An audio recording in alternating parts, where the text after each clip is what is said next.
আমরা আরেকটা টিউটোরিয়ালে চলে আসলাম, যেটা হচ্ছে লেআউটের আরেকটা পার্ট। তো এই লেআউটের এখানে আমরা যেটা শিখবো সেটা হচ্ছে টেবিল লেআউট সম্পর্কে আমরা শিখবো। টেবিল লেআউট কিভাবে ইউজ করতে হয়, বা টেবিল লেআউট আমরা কেন ইউজ করে থাকি অ্যান্ড্রয়েডে। In Android table layout is a view group class. এটা একটা ভিউ যেটা it is used to display the child view elements in a row and column।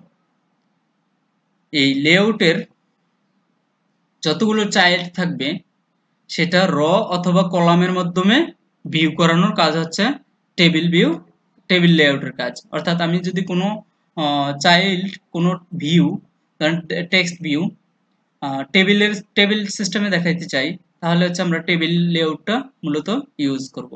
ওকে, তো এই টেবিল লেআউটটা আমাদের একটা টেবিলের ভিতরে যেরকম র এবং কলাম থাকে।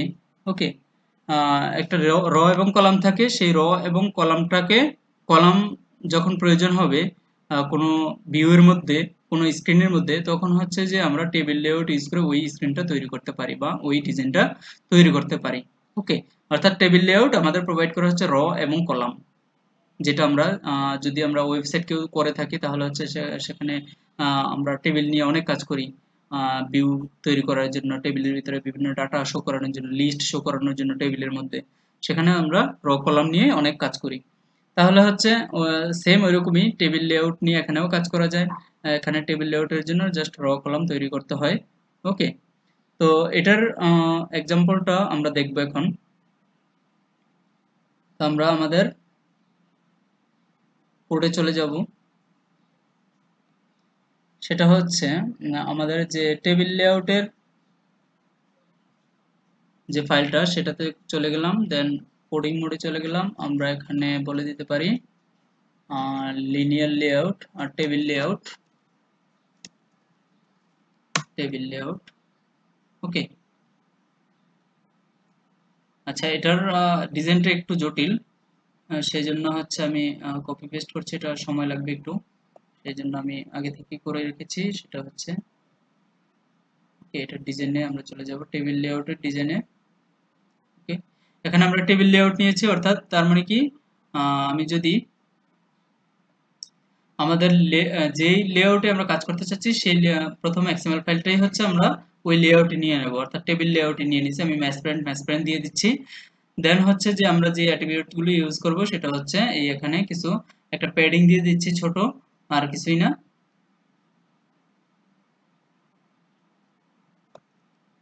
এখানে ছোট একটা প্যাডিং দিয়ে দিচ্ছি যেন বোঝা যায় প্যাডিং। সেটা হচ্ছে টেবিলটা একটু সাইজটা একটু ছোট করে দেবে, 5 dp or 10 dp, 5 dp দিতে পারি। ওকে, একটু ছোট হয়ে যাবে যখন আমরা এটাতে ইয়ে করব। এটার ভিতরে যতগুলো এলিমেন্টস থাকবে সেই এলিমেন্টস গুলোকে সে 5 dp ছোট করে দেবে। তাহলে এলিমেন্টস গুলো কি কি আছে সেটা একটু আমরা পরে বুঝবো। আমরা একটু কপি করে নিয়ে কোডটা দেখাই দিচ্ছি জাস্ট। আমরা কি কি নেব সেটা দেখতেছি। আমরা কিছু ভিউ নিয়ে নিলাম। ওকে, এই ভিউগুলো আমাদের কিভাবে করতে হবে দেখেন। আমি প্রথমে একটা টেক্সট ভিউ নিছি, আপনারা যদি একটু ডিজাইন ভিউটা খেয়াল করেন, আমি একটু বড় করে দিচ্ছি। ওকে,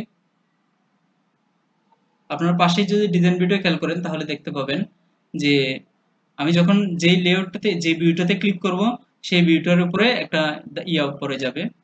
দেখেন আমি টেক্সট ভিউতে ক্লিক করছি, টেক্সট ভিউ কি হয়েছে, বর্ডারিং হয়ে গেছে, তার মানে কি টেক্সট ভিউ আছে। তো টেক্সট ভিউটা এই পর্যায়ে আসছে কেন, এই এখানে আমি যদি প্যাডিংটা একটু বাড়াই দিই তাহলে একটু বুঝতে পারবেন আপনারা। ওকে, প্যাডিংটা একটু বাড়াই দিলাম, তার মানে কি একটু চাইপে আসলো বেশি, সাইড থেকে একটু বেশি চাইপে আসলো, চারপাশে 10 dp করে সে ছেড়ে দিয়েছে। তো প্রথমে আমি একটা টেক্সট ভিউ নিয়ে নিচ্ছি, টেক্সট ভিউটার ভিতরে আমি লিখে দিয়েছি জাস্ট আমি ইউজার ইনফরমেশন দেখাইতে চাই। ওকে, সেই জন্য হচ্ছে ইউজার ইনফরমেশন রিলেটেড একটা টেবিল নিয়ে নিচ্ছি। টেবিল, এখানে একটা বিষয়, এখানে শুধু র আমরা সেট করব, প্রতিটা র সেট করব। আমাদের কলাম, ওই র এর ভিতরে আমরা যতগুলো ভিউ লাগে, যতগুলো কলাম লাগবে ততগুলো ভিউ নিয়ে নেব আমরা। ওকে, আমরা শুধু একটা র সেট করব, ওই র এর ভিতরে আমরা যদি এটা এখানে এইভাবে দেই, ওকে ওকে, তাহলে আমরা বুঝতে পারবো আমরা শুধু র তৈরি করব, প্রত্যেকটা র তৈরি করব। দেখেন আমরা এখানে কয়টা র তৈরি করেছি। আমরা এটা প্রথম রতে আছে, দ্বিতীয় রতে আছে, এখন আছে হচ্ছে কোন রতে, দ্বিতীয় রতে। আমি যদি এটা ইয়ে করে দেই, দ্বিতীয় রতে আছে। তারপর হচ্ছে আমরা তৃতীয় রতে যদি যাই, এটা হচ্ছে 3 নম্বর রো। তারপর হচ্ছে 4 নম্বর রো।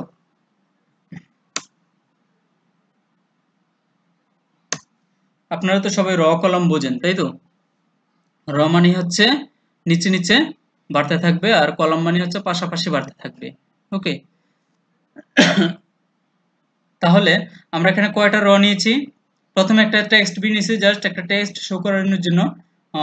তারপর হচ্ছে র নিয়েছি আমরা চারটা র নিয়েছি, চারটা র এর জন্য চারটা, একটা হচ্ছে হেডারের জন্য, একটা টেবিলের হেডারের জন্য, আর বাকি তিনটা, ওই তিনটা হচ্ছে কিসের জন্য?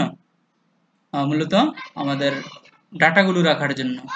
ওকে, তো এটা হচ্ছে স্ট্যাটিক, এটা হচ্ছে স্ট্যাটিক একটা টেবিল তৈরি করা। আমরা যখন ডাইনামিক তৈরি করব তখন হচ্ছে জাস্ট আমাদের লিস্ট ভিউয়ে, লিস্ট এই রগুলোর ভিতরে, এই যে র এর ভিতরে আমরা জাস্ট র এর আইডিটা ধরে যদি আমরা লিস্ট ভিউ কল করে দিই, তাহলে হচ্ছে এই র, এখানে এই একই টাইপের র অনেকগুলো তৈরি হয়ে যাবে, অর্থাৎ লিস্টে যতটা আইটেম থাকবে ততটা র তৈরি হয়ে যাবে অটোমেটিক্যালি। ওকে, তো এখন যেহেতু স্ট্যাটিক দেখাবো আমাদের, যেহেতু ডাটাবেজ নেই, যেহেতু লিস্ট নাই আমাদের, তো আমরা এখন স্ট্যাটিক দেখাবো যে আমরা ধরলাম যে আমরা চারটা র নিয়েছি। তো চারটা র এর ভিতরে চারটা ডাটা দেখাইছি জাস্ট। তো র গুলো দেখেন, র সাইজ এবং কলাম সাইজ সেম সবগুলো, জাস্ট কালারটা ডিফারেন্ট। প্রথম র এর কালারটা আমরা হেডিং হিসেবে ইউজ করেছি, সেজন্য এটার বিষয়গুলো হচ্ছে আমরা দিয়েছি। তো এখানে কলাম তৈরি করতে হয় না, টেবিল লেআউটে হচ্ছে র তৈরি করলেই হচ্ছে অটোমেটিক্যালি কলাম তৈরি হয়। অর্থাৎ আপনি একটা র এর ভিতরে যতগুলো ভিউ নেবেন, একটা র এর ভিতরে যতগুলো ভিউ নেবেন, আমি যদি আরো একটা ভিউ বাড়াই, ততগুলো কলাম অটোমেটিক্যালি তৈরি হয়ে যাবে। আমি আরেকটা কলাম নিচ্ছি, দেখেন আরেকটা কলাম অটোমেটিক্যালি কি হয়ে গেছে, উপরে প্রথম রটাতে আরেকটা কলাম তৈরি হয়ে গেছে ওই একই জায়গার ভিতরে। আমি যদি আরো একটা বাড়াতে চাই, তাহলে দেখতে পারবেন যে আরেকটা বাড়ছে। ওকে, আমি আরো একটা বাড়ায় দিলাম। তার মানে কি এখানে কলাম হয়েছে কয়টা এখন? দেখেন এখানে 5টা কলাম আছে, 1 2 3 4 5, 5টা কলাম আছে, অথচ আমাদের প্রথম ছিল হচ্ছে কয়টা, 3টা, তাই তো? তো আমাদের এরকম যতটা কলাম প্রয়োজন হবে, সেই কলামগুলোর নাম যা হবে তা আমরা প্রথমে হচ্ছে কলামে ততটা ভিউ নিয়ে নেব, টেক্সট ভিউ নিয়ে নেব। ওকে, একটা র এর ভিতরে আমরা কলাম তৈরি করার জন্য যতটা ভিউ নেব ততটা কলাম অটোমেটিক্যালি তৈরি হয়ে যাবে, আমাদের কলামের সংখ্যা বলে দিতে হবে না। কিন্তু র এর সংখ্যাটা মূলত বলে দিতে হয় যদি আমরা স্ট্যাটিক করি, আর ডাইনামিক করলে র এর সংখ্যা বলে দিতে হয় না। র এর সংখ্যা একটা রনে দুইটা র নিলে হয়, একটা হচ্ছে হেডারের জন্য আর একটা হচ্ছে ডাটার জন্য। তো ওই ডাটার জন্য যেটা, সেটার ভিতরে শুধু আইডিটা রেখে দেবো, ওই আইডিটাকে ধরে আমরা কল করে দিলে জাভা ক্লাস ফাইলে গিয়ে কল করে, এবং হচ্ছে সেখান থেকে একটা, সেটার ভিতরে একটা লিস্ট ভিউ সেট করে দিলে অটোমেটিক্যালি যতটা ডাটা থাকবে ওই টেবিলে, ডাটাবেজে সবগুলো ডাটা এই টেবিলের ভিতরে অটোমেটিক্যালি র ক্রিয়েট হয়ে যাবে। ওকে, এই কাজগুলো আমরা করতে পারি এইভাবে। তাহলে হচ্ছে, তাহলে আমরা যেটা করলাম সেটা হচ্ছে মূলত চারটা র নিয়েছি, আর যেহেতু আমাদের এটা স্ট্যাটিক, আমরা এখানে স্ট্যাটিক একটা র টেবিল তৈরি করেছি চারটা র নিয়ে। চারটা র এর ভিতরে প্রত্যেকটার ভিতরে 3টা কলাম আছে। তো আমরা দুইটা কলাম এখানে বেশি নিয়েছিলাম, সেই দুইটা কলাম আমি বাদ দিয়ে দিচ্ছি। ওকে, এখন দেখতে পাচ্ছি যে 3টা কলাম, 3টা কলাম আবার পুনরায় চলে এসেছে।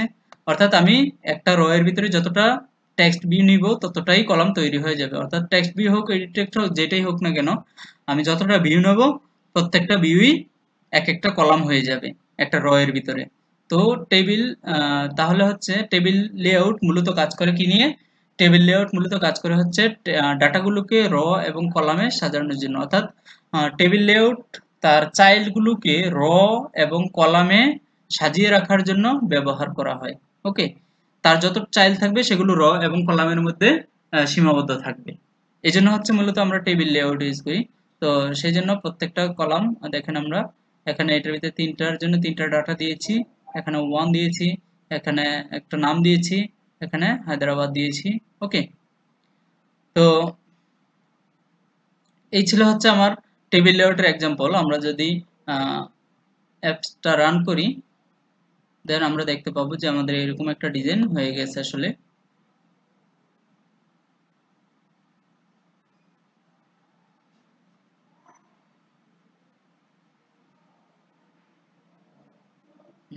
আমরা এখন টেবিল লেআউটে আছি, টেবিল লেআউটে আমরা যাব। ওকে, আমরা দেখতে পাচ্ছি যে আমাদের টেবিল লেআউট টেবিলের ভিতরে ডাটাটা কি করছে, শো করছে। তো আমি এই টেবিল লেআউটের যে প্যাডিংটা, সেই প্যাডিংটা যদি একটু কমায় দিই তাহলে হচ্ছে আরো ভালো বোঝা যাবে। যাই হোক, এখনো বোঝা যাচ্ছে যে একটা টেবিল এখানে শো হচ্ছে। ওকে, তাইলে আমরা আশা করি বুঝতে পেরেছি টেবিল লেআউটের এক্সাম্পল সম্পর্কে, এবং টেবিল লেআউট কোথায় ইউজ করতে হবে আমাদের যখন প্রয়োজন হবে যে আমাদের ডাটাগুলো কোনো ডাটা ডিসপ্লে করতে হবে। আহ, আগের ডাটা অর্থাৎ টেবিলে রয়েছে আগে, সেখানে ডাটাবেজে রয়েছে, ডাটাবেজ থেকে আমরা ওই যতটা কলাম পাবো, র পাবো, ততটা র এর ভিতরে দেখাতে চাচ্ছি, সেক্ষেত্রে মূলত আমরা টেবিল লেআউট ইউজ করতে পারি। অথবা ধরেন আমরা একটা ইনভয়েস তৈরি করব, ইনভয়েসের ধরেন লিস্ট আছে, প্রাইস আছে, কোয়ান্টিটি আছে, কতটা কোয়ান্টিটি, কত প্রাইস, কত টোটাল ব্যালেন্স কত, এরকম সিচুয়েশন যখন তৈরি হবে তখন আমরা এই টেবিল লেআউট ইউজ করে ওই টেবিলের মধ্যে আমরা ওই ডাটাটা দেখাইতে পারি। ওকে, তো এই ছিল হচ্ছে আমার আজকের টেবিল লেআউটের এক্সাম্পল। আশা করি সবাই বুঝতে পেরেছেন।